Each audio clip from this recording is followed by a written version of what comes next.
So, thanks for having me here. It's a great pleasure to be in Madrid. Spain is one of my favorite countries, and thanks to Jose for the invitation.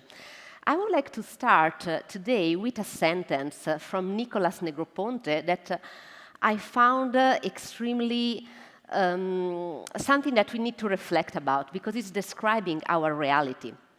So Nicolas Negroponte he was saying that like air and drinking water, being digital will be noticed, only by its absence, not by its presence. What does it mean? I think you do realize whenever you don't have Wi-Fi connection when you are in an hotel, because you don't think that you have Wi-Fi or you are digital normally, you think about it when you don't have, for instance, Wi-Fi connection. And what does it mean? That today we are in an era, apologies, I don't know why it keeps changing, we are in an era that is called post-digital. What does it mean post-digital? Digital is a standard, and digital was characterized by technologies like social, mobile, analytics, and cloud. The post-digital era is characterized by capabilities like blockchain, artificial intelligence, and advanced analytics like big data, like we have seen with Oscar before.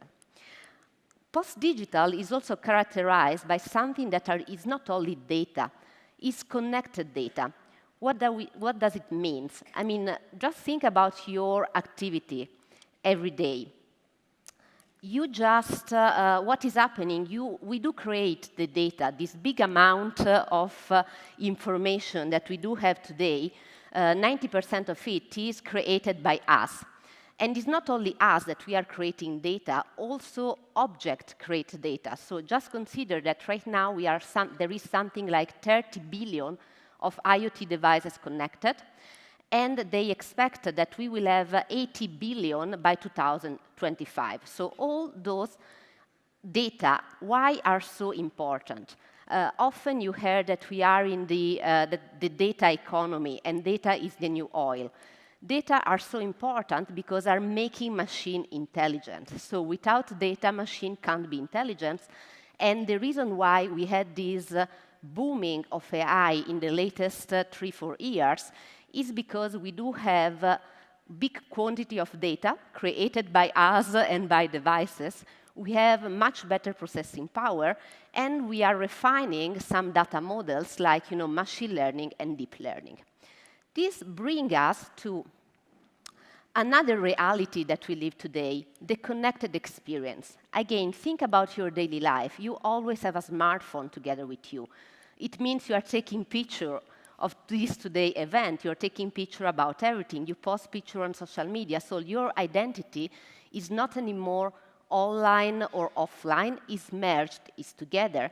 And this is called the connected experience.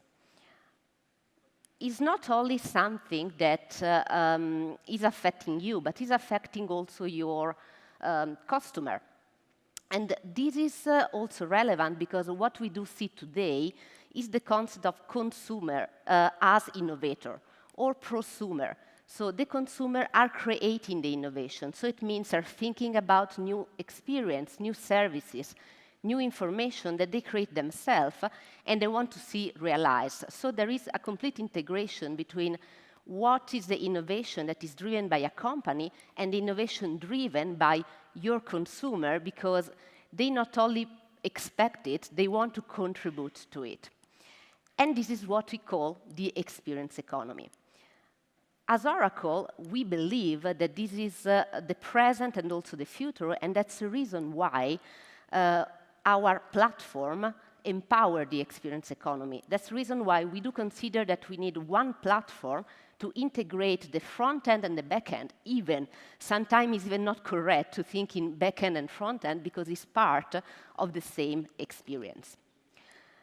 Indeed, if we look at many companies, and I believe that you do live it every day in your daily job, still often because for historical reason, you do have marketing, sales, commerce, and service as silos. So often they are not working together.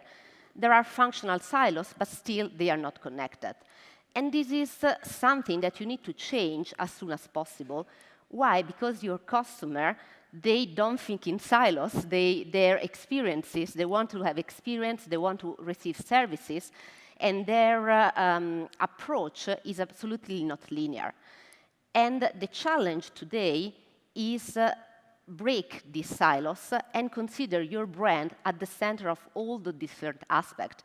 And today I will be focused on marketing, sales, service, and commerce, but you can easily add also the human capital management or all your finance operation and all your overall operation, because this should be part of the same company.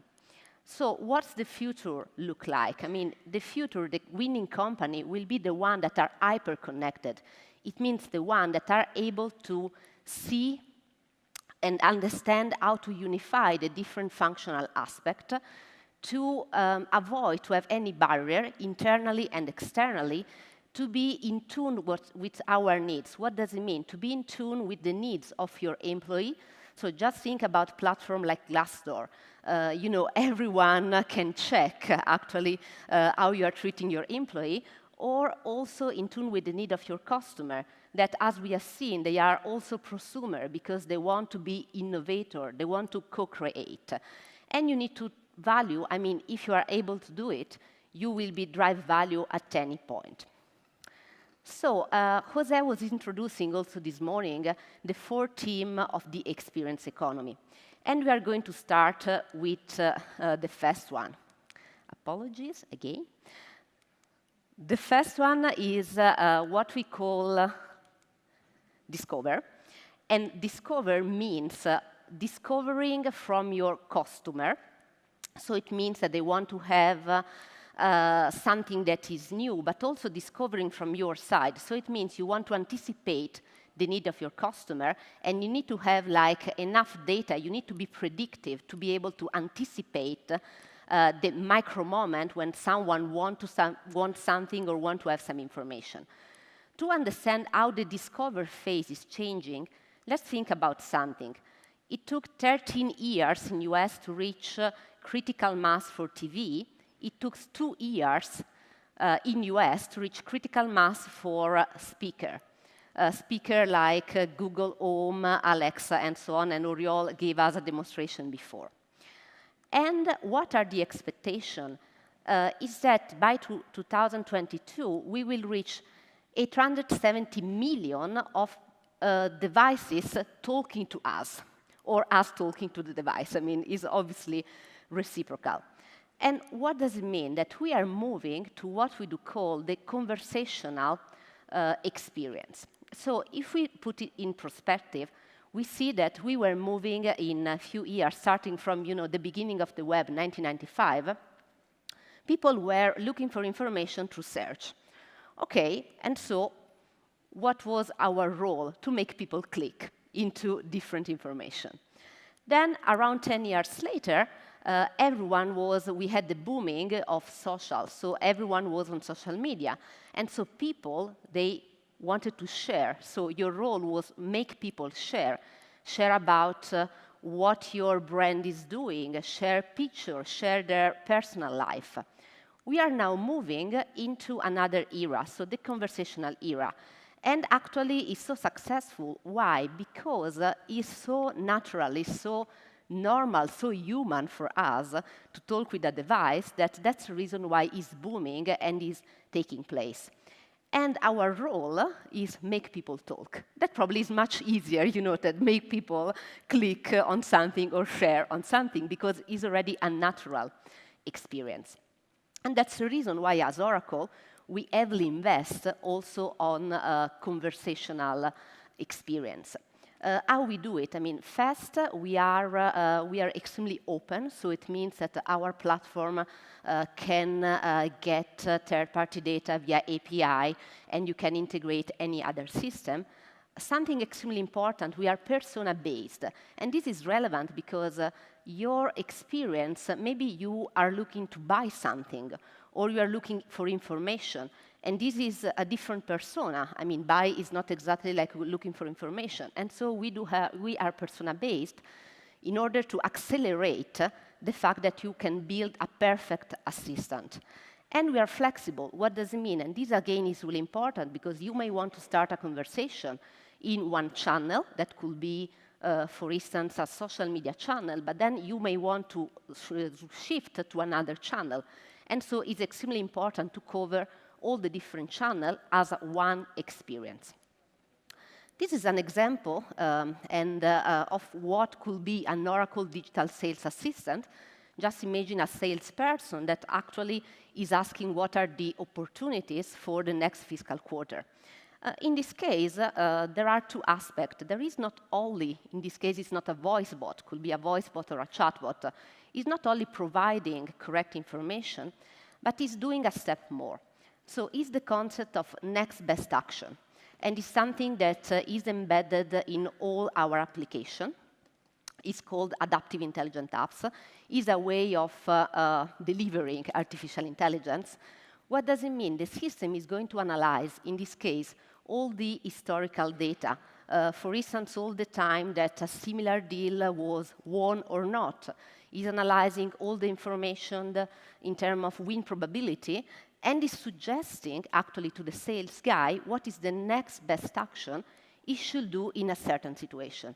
And this is what I do call to make the right usage of machine and the right usage of humans. So probably as a human, you are unable to calculate in a millisecond all this kind of information. And the machine can be extremely beneficial to you because provide a level of detail, a level of information that probably will take, I don't know, you will never reach. And actually, otherwise, you will be based only on your intuition. I would like also to show you an example. We have done this project with the city of Albuquerque. Actually, they even won the Innovation Award prize because they are becoming a truly smart city. And this is really funny because the citizen of Albuquerque, they can use conversational assistant actually to ask whatever. They can ask to find to rescue their pet because maybe it was lost. They can schedule the pickup for the trash, or they can even ask to remove a graffiti. Let's watch a small video.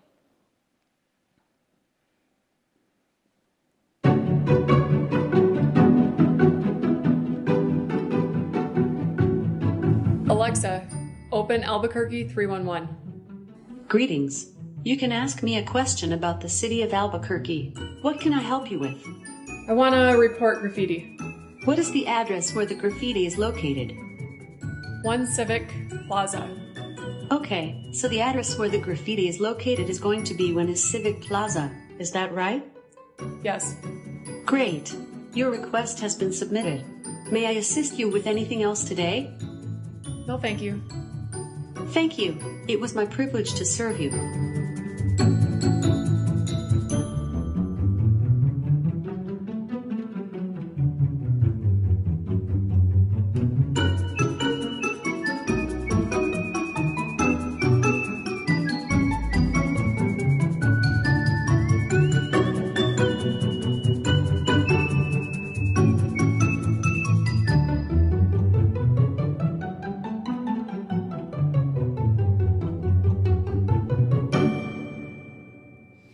So as we have seen, in this case, there is the request is really natural and easy. Start from Alexa, goes into a person that is managing the city, and then the requests go to someone that is sent to just delete a graffiti.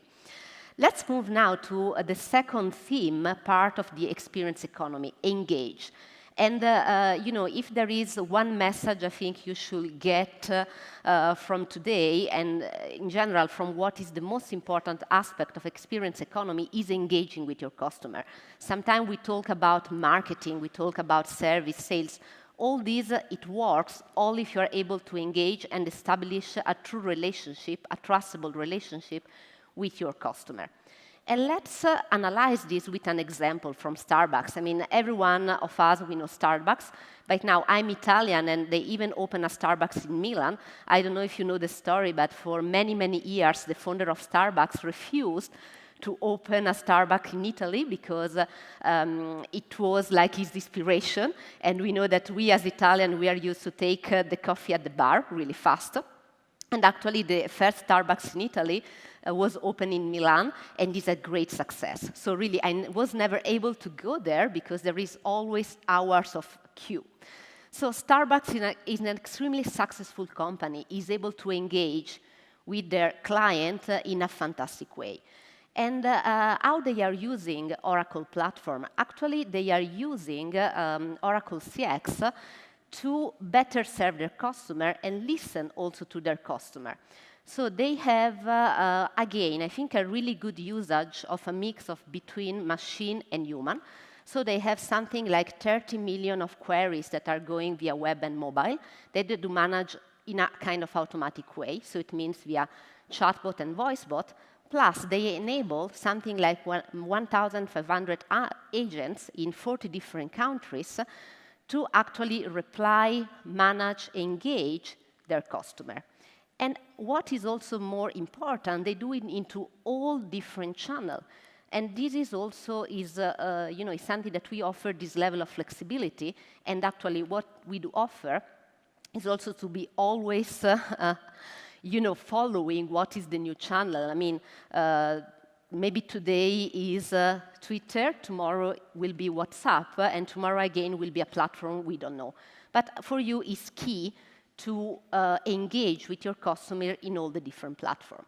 Another example of engagement, I mean, for a brand that is moving from a B2B into a B2B2C, and this is something that is happening to many manufacturing, to many automotive brands, is Ferrari.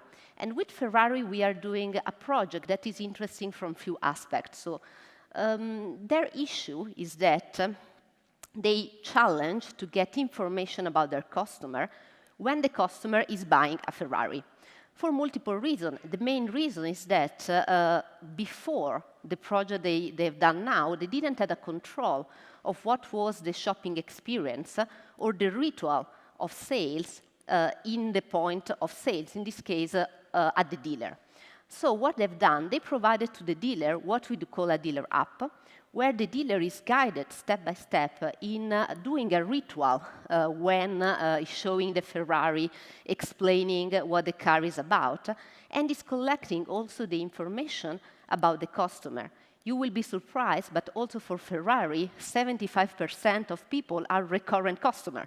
So it's extremely important to understand when you bought a Ferrari, also what is your household. So it means how is the composition for your family, because your wife is not interested in another Ferrari, but maybe on a car that is still part of the group. And all those information are get when you are going to see your Ferrari, because if they are asked in the right way, you want to provide this information. Second step is also to match this information, let's call this first-party data, with, for instance, third-party data that we can have in Oracle Data Cloud. We have third-party data, anonymous, that are like something like 7 billion of consumer profile that are extremely useful to better understand how to engage your customer. So we have seen many aspects of the experience economy, and let's go to another one that is extremely interesting, is the consume part. So in this case, is one example of a company that probably all of you know. I mean, I love Moleskine because I travel a lot, and I always have with me a small notebook where I can take notes. Moleskine, back to 2017, decided to open their first e-commerce. And for them, it was a big step because they were used only to have either a shop owned by themselves, either to have Moleskine sold into different other shops not owned by them.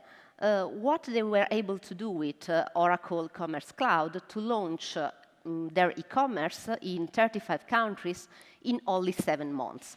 And this is why I'm showing this as a good example, not only because they launch an e-commerce, but because they are reaching a truly omni-channel approach. So it's a perfect mix between what they can do in one shop and what you can do online. For instance, they decided that online you can order personalized moleskin. So there is also a definition of the kind of product you can buy online and what instead you can find in the shop. And this is together also giving an experience when you are in the shop and a different experience when you are online. Another of the trend that is a consequence of the experience economy is the end of ownership. And I believe that you are experiencing it. I mean, there is even some futurist that is saying that by 2050, we won't own anything. We won't own a car, we won't own an house, we won't own even our clothes, because we will rent almost all the different goods we need.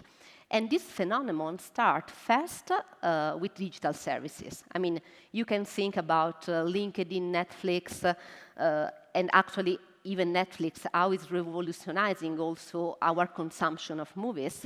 And if you think about the SaaS model, I mean, the cloud is also an example of this model, the end of ownership.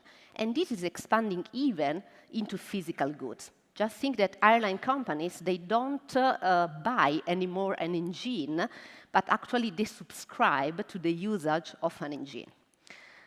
Mercedes-Benz launched a service that you can subscribe for something like 1,000 euro per month to all the maintenance services and obviously also to the car.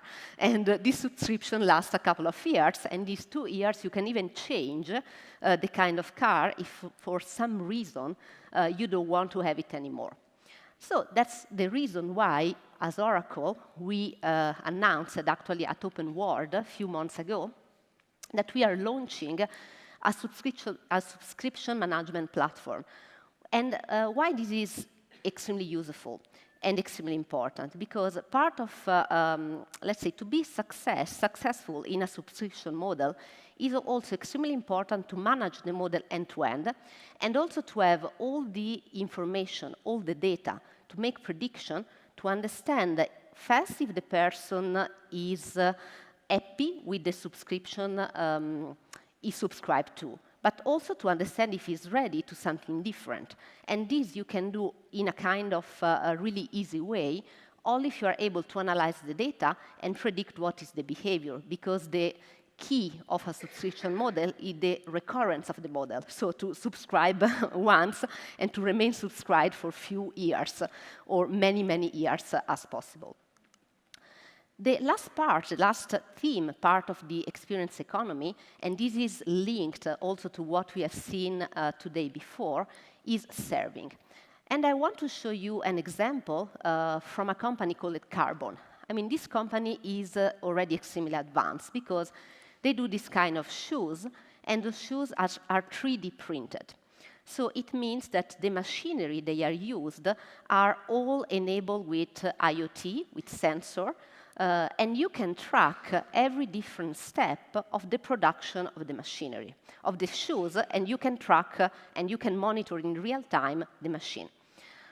Why Carbon is different from other companies? Usually, a company using IoT is a B2B company, and they do share this information, the real-time monitoring and so on, only internally for predictive maintenance and so on. Carbon decided to open up this information also to their consumer. So this became an aspect of the customer experience. So it means if I order a Carbon shoes, I can follow up step by step what is happening to my shoes, in which kind of machine is now, how is the production, when it will be delivered. I can have this full transparency. And this is, for me, is a fantastic example on how something that was considered, again, the back end, is indeed used to improve the customer experience and to guarantee also the transparency of every single process. And as we have seen, why here we call it customer intelligence, because we have seen that it is like given by the data, by the intelligence and the experience, all these three parts together is the customer intelligence that empower what is the experience economy. And this last slide, I mean, you know, the tentative is like to express in a visual way, with different circle, how we should stop thinking in silos between marketing, sales, service, operation, finance, and so on, how everything is empowered by the data, so the data are at the center, and how you can build a virtuous circle starting from the data and going up to the application, apply intelligence also to every aspect of it, and offer a really good customer experience. And today, I mean, there are other of my colleagues will analyze also the aspect of human capital management, the finance operation, but you will see that all start from the data and go up to offer a perfect experience. Thanks a lot.